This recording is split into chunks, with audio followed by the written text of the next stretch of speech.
Motown was loved, respected, and how our music had touched their lives. This outpouring of love and admiration was overwhelming. If a man came into your life, wouldn't you want to compromise? Stupid. A man comes into my life and I have to compromise?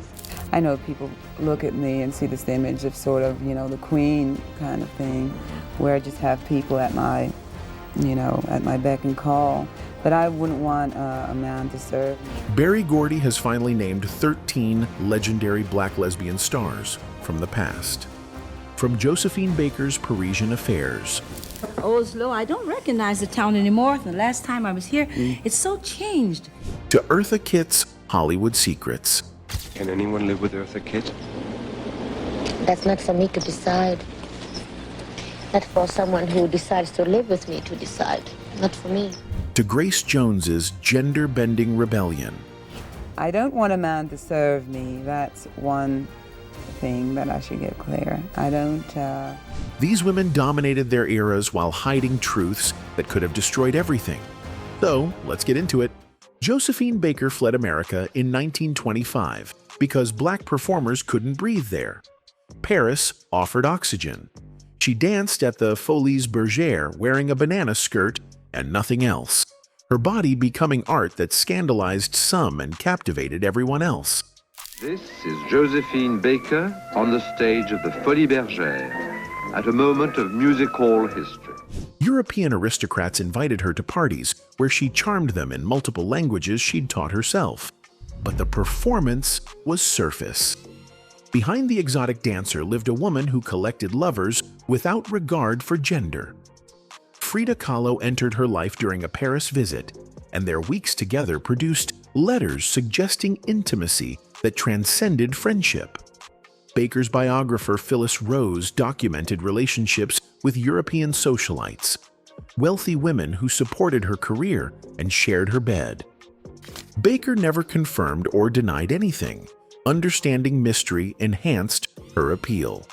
During World War II, she spied for the French resistance, attending Nazi parties and charming secrets from drunk officers. Her best intelligence came from their wives and mistresses, women who trusted Baker with information they'd share with no one else.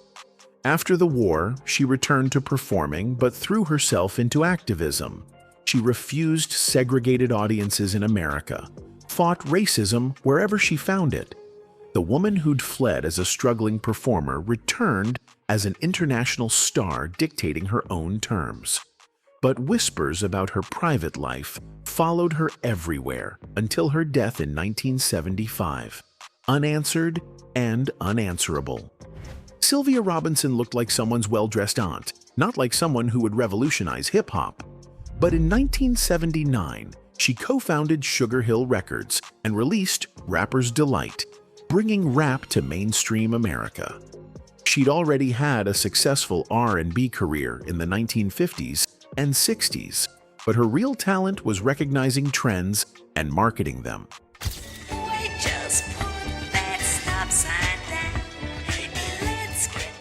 Robinson moved through the New York music scene for decades, building connections with DJs, producers, club owners, artists. She understood underground operations, knew which sounds would break through commercially. When hip-hop was confined to Bronx block parties, Robinson saw its potential and figured out how to bottle it. Rumors about her private life circulated quietly among people who'd known her early on. Music journalists doing Sugar Hill retrospectives occasionally included veiled references to Robinson's relationships with women, always phrased carefully to avoid lawsuits. Stories came from oral histories, from people who'd been part of the 1950s and 60s New York scene. She'd married and had children, maintaining conventional heterosexuality's appearance. But people who knew her well whispered about the women who were always around. Close friendships that seemed more intense than friendship required.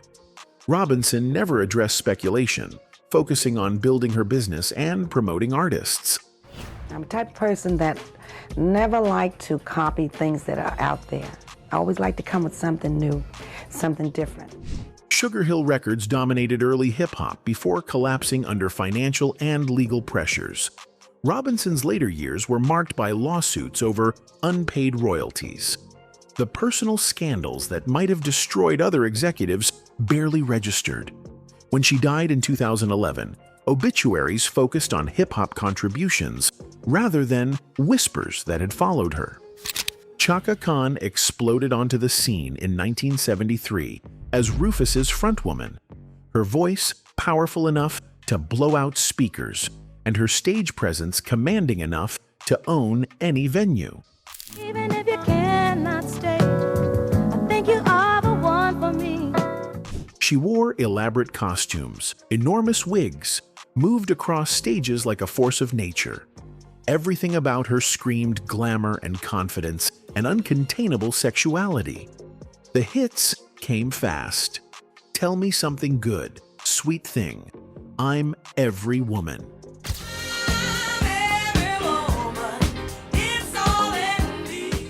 Khan transitioned to an even more successful solo career, collecting Grammys and platinum albums while maintaining an image simultaneously accessible and mysterious. She gave interviews about music and performance, but her personal life remained mostly private. Tabloids started speculating about her sexuality in the early 1980s, running blind items about a funk diva seen at clubs with beautiful women. Items never named Khan explicitly, but descriptions were specific enough. She had close friendships with women in the industry, collaborators and backup singers who seemed more like partners than employees. Khan married twice, had children, maintained heterosexual relationships documented in the press, but people close to her whispered about other relationships, women who stayed at her house for weeks, intense bonds that looked nothing like ordinary friendship. Gossip magazines printed speculation, but Khan never responded. Her addiction battles became public in the 1980s and 90s, overshadowing sexuality speculation. I've been to 3 rehabs. Jesus Christ. So would you say that ultimately it is within you to overcome all this stuff? Absolutely. Khan was open about struggles with drugs and alcohol, eventually getting sober. But she remained private about romantic life, refusing to discuss relationships regardless of gender. By the 2000s, she'd become an R&B elder stateswoman, respected for her voice and longevity. Marlena Shaw brought a sultry sophistication to jazz and soul in the 1960s and 70s that made California soul an enduring classic. She performed with major jazz orchestras, her voice carrying the weight of experience and the lightness of someone who refused to take life too seriously. Shaw moved through the music world with confidence that came from knowing exactly who she was. I was born and raised in a ghetto. Her stage presence sparked speculation among people paying attention. Shaw's close associations with female musicians prompted quiet conversations in jazz circles about relationships that might extend beyond professional collaboration. The rumors mostly appeared in retrospective music magazines, doing deep dives into the jazz scene of that era. Journalists would include carefully worded references to friendships that went deeper, always phrased ambiguously enough to avoid legal trouble.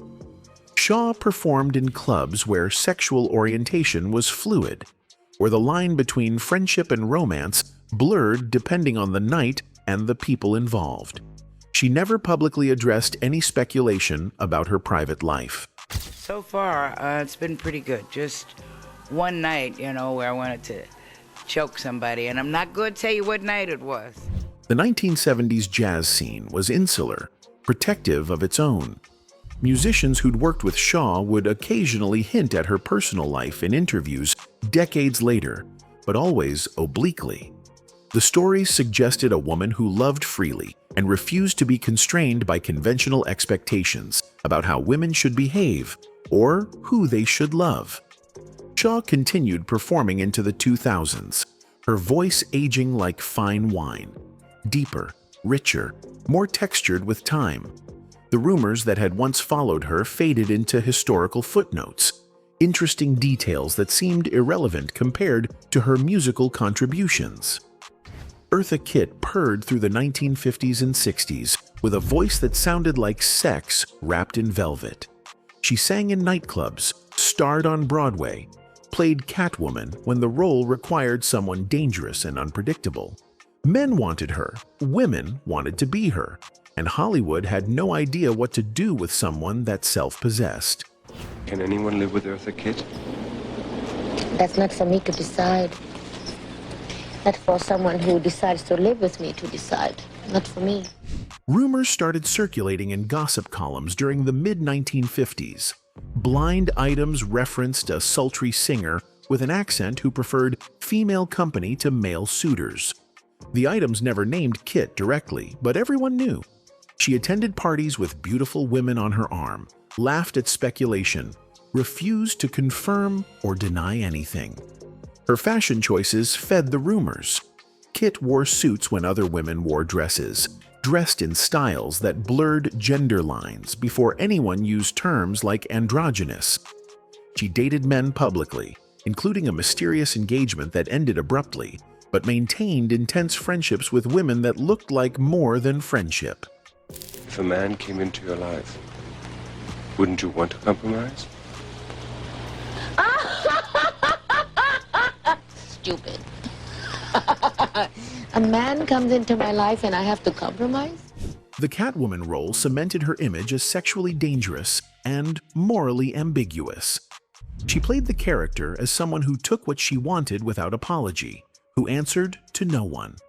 The role was perfect because it wasn't acting, just Kitt being herself in a cat suit. Her career imploded in 1968 when she criticized Vietnam at a White House luncheon. The CIA investigated her. Venues stopped booking her. Her American career ended overnight. She spent a decade working in Europe, where audiences cared about talent over politics. European tabloids printed stories American publications wouldn't touch. She eventually returned, but never explained herself or her choices. Grace Jones arrived in New York in the 1970s, looking carved from obsidian by an artist who didn't believe in curves. Suppose you set your heart on somebody. What would you do to get him? Grab him!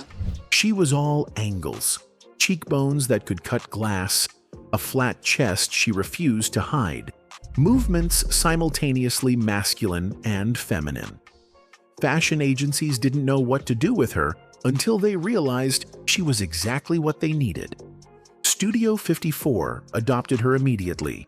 Jones embodied everything the club represented: sexual freedom, racial integration, breaking down traditional boundaries. She arrived with both men and women, kissed both genders on the dance floor, refused to clarify what any of it meant. Interview magazine treated her bisexuality as established fact, though Jones remained frustratingly vague. Her music videos pushed boundaries other artists wouldn't approach. She appeared topless, covered in mud, caged like an animal, always challenging viewers to confront their assumptions about gender and sexuality. European tabloids speculated constantly about her love life. Jones never confirmed or denied anything. I don't want a man to serve me. That's one thing that I should get clear. I don't... She had a child with a male partner, which some assumed meant the lesbian rumors were false. But Jones had never claimed exclusive attraction to women. She existed beyond such limiting categories. By the 1980s, she'd become a queer icon without ever explicitly claiming that identity. Donna Summer became the queen of disco in the late 1970s, with a voice that could make 3 minutes feel like forever. Her songs were epic journeys through ecstasy and heartbreak, backed by Giorgio Moroder's synthesizer-driven production that defined an era. Last Dance, Hot Stuff, Bad Girls, each one a masterpiece that transcended genre limitations.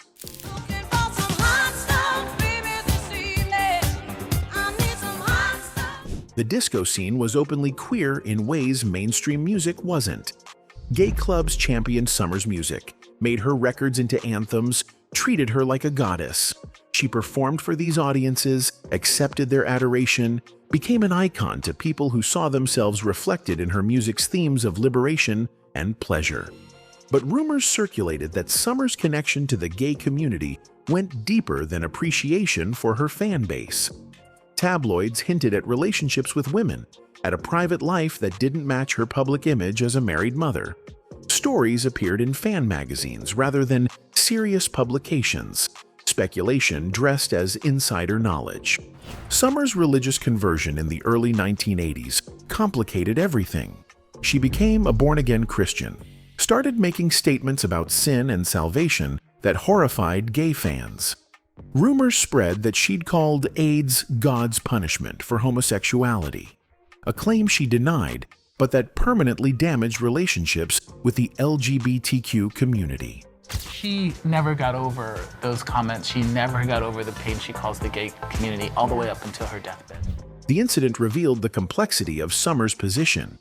She'd built her career on music embraced by gay audiences while apparently holding religious beliefs that condemned homosexuality.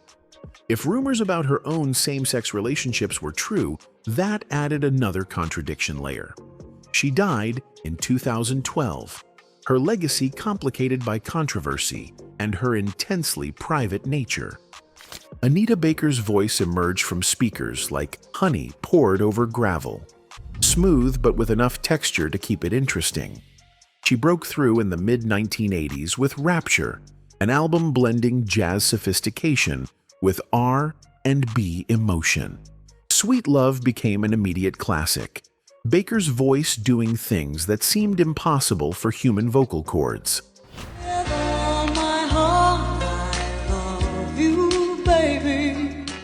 Baker maintained an intensely private personal life despite being a public figure. She gave interviews about music and craft, but deflected questions about relationships and family. That privacy created space for speculation, for rumors that circulated in entertainment industry circles without ever reaching mainstream media. Gossip columns in the 1980s and 1990s occasionally hinted at Baker having private relationships with women, though speculation was largely that. Speculation based on her close friendships and refusal to discuss her personal life publicly. Fan magazines would print blind items that seemed to reference her, but Baker never acknowledged any of it. She married and had children, maintaining appearances of conventional heterosexuality. But people who worked with her whispered about the women who were always around, about friendships that seemed unusually intense. The whispers never cohered into anything concrete, just a general sense that Baker's private life was more complex than her public image suggested. Baker's career spanned decades, her voice remaining remarkably consistent even as musical trends shifted around her. She won multiple Grammys, sold millions of records, became a defining voice of sophisticated R&B. The rumors about her sexuality remained just that, rumors that she never dignified with responses. Brandy emerged in the 1990s as a teenage R&B sensation, with a voice that sounded older than her years. She starred in her own sitcom, released multi-platinum albums, became a role model for young black girls who saw themselves reflected in her success. The Boy Is Mine, her duet with Monica, dominated radio for months and sparked a manufactured rivalry that boosted both their careers.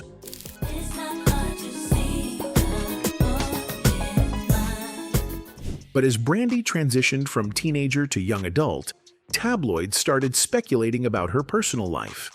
The speculation focused on her close friendships with women in entertainment, relationships that seemed unusually intense for ordinary friendship. Brandy dated men publicly, had relationships documented in the press, eventually had a daughter. I'm now waiting till the next day to call you. I went on a blind date recently and it did not go well. But the rumors persisted, circulating in fan communities and gossip blogs. The speculation existed in that murky territory between legitimate journalism and baseless rumor, impossible to verify, but equally impossible to completely dismiss. The entertainment industry's treatment of young female stars has always been invasive and often cruel. Every aspect of their lives gets scrutinized, their choices analyzed for hidden meanings. Brandy faced that scrutiny while trying to transition from child star to adult artist, a transition that destroys most people who attempt it. She survived where others didn't, maintaining a career that spanned decades, even as musical trends changed. The rumors about her sexuality became just another piece of tabloid noise in a career marked by both tremendous success and personal struggles that occasionally played out publicly. Monica burst onto the scene in the mid-1990s as Brandy's rival and counterpart, her voice carrying a rawness that contrasted with Brandy's smoothness. The First Night and Angel of Mine established her as a force in R&B, someone whose emotional intensity translated into songs that felt lived in rather than performed. I thought that I would never find angel.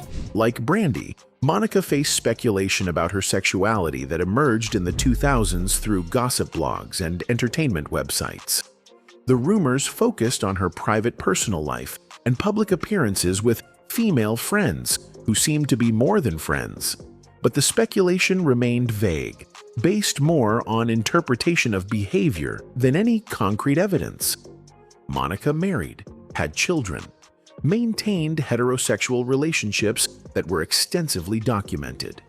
But people in the industry whispered about the other relationships, the women who were always around, the friendships that seemed to cross lines.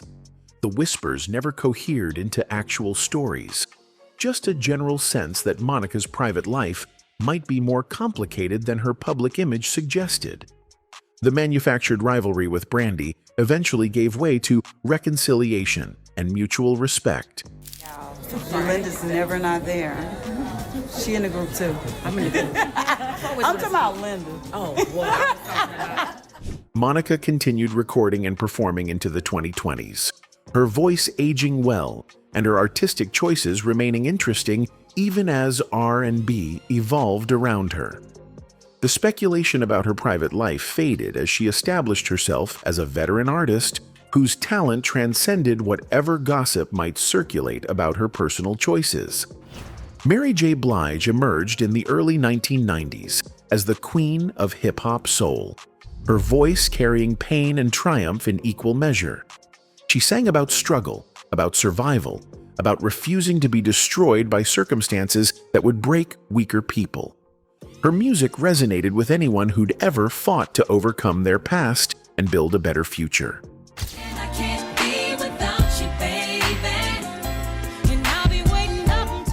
Tabloids occasionally speculated about Blige's sexuality during the 2000s, largely related to her close friendships and collaborations with women in music and fashion industries. The speculation never went beyond vague insinuation, blind items that could apply to multiple people, interpretation of photos and public appearances that might mean nothing. Blige married and eventually divorced, her relationship struggles playing out publicly in ways that were painful to watch. She was open about domestic abuse, about feeling trapped in a marriage that wasn't working, about the financial devastation that came with divorce. But through all that openness about her struggles, she remained intensely private about certain aspects of her life. Her battles with addiction and depression became public knowledge, but Blige turned that vulnerability into art. She sang about her struggles, about getting sober, about learning to love herself. The honesty made her even more beloved, proving that survival and success weren't mutually exclusive. The speculation about her sexuality faded as Blige established herself as an elder stateswoman of R&B and hip-hop soul. She'd survived everything the industry threw at her and emerged stronger, her voice deeper and more resonant with age and experience. Erykah Badu arrived in 1997 with Baduism, an album that felt like discovering someone who'd been making music for decades. All right. You know, I represent the artists who are often unheard. Her voice was ancient and modern simultaneously. Her style, a blend of neo-soul and something indefinable that defied categorization. She wrapped her head in elaborate scarves, wore flowing clothes, moved like someone from a different era, or perhaps a different dimension. Badu's unconventional style and intensely private personal life sparked rumors about possible same-sex relationships. The speculation circulated mostly in music magazines, fan forums, and eventually gossip websites during the early 2000s. But Badu was so deliberately enigmatic about everything that the rumors became just another piece of the mystique surrounding her. So how does it affect, when a man knows, I'm gonna look at her and I'm never gonna be able to forget her? Yes. That's a lot of pressure. Women too. She had children with multiple men, including rapper Andre 3000 and other high-profile figures in entertainment. Those relationships were documented and discussed publicly, but Badu always maintained there were aspects of her life that belonged to her alone. She refused to explain herself or her choices, understanding that mystery was part of her appeal. Her artistic output remained consistently interesting even as musical trends shifted. Badu never chased commercial success, instead following her own creative instincts wherever they led. That integrity earned her respect that transcended whatever speculation might exist about her personal life. The rumors about Badu's sexuality were never as persistent or specific as those surrounding other artists. Her entire persona was too deliberately constructed, too carefully managed, to allow for the kind of invasive speculation that plagued other female artists. Sade Adu brought elegance to pop music in the 1980s when elegance wasn't fashionable.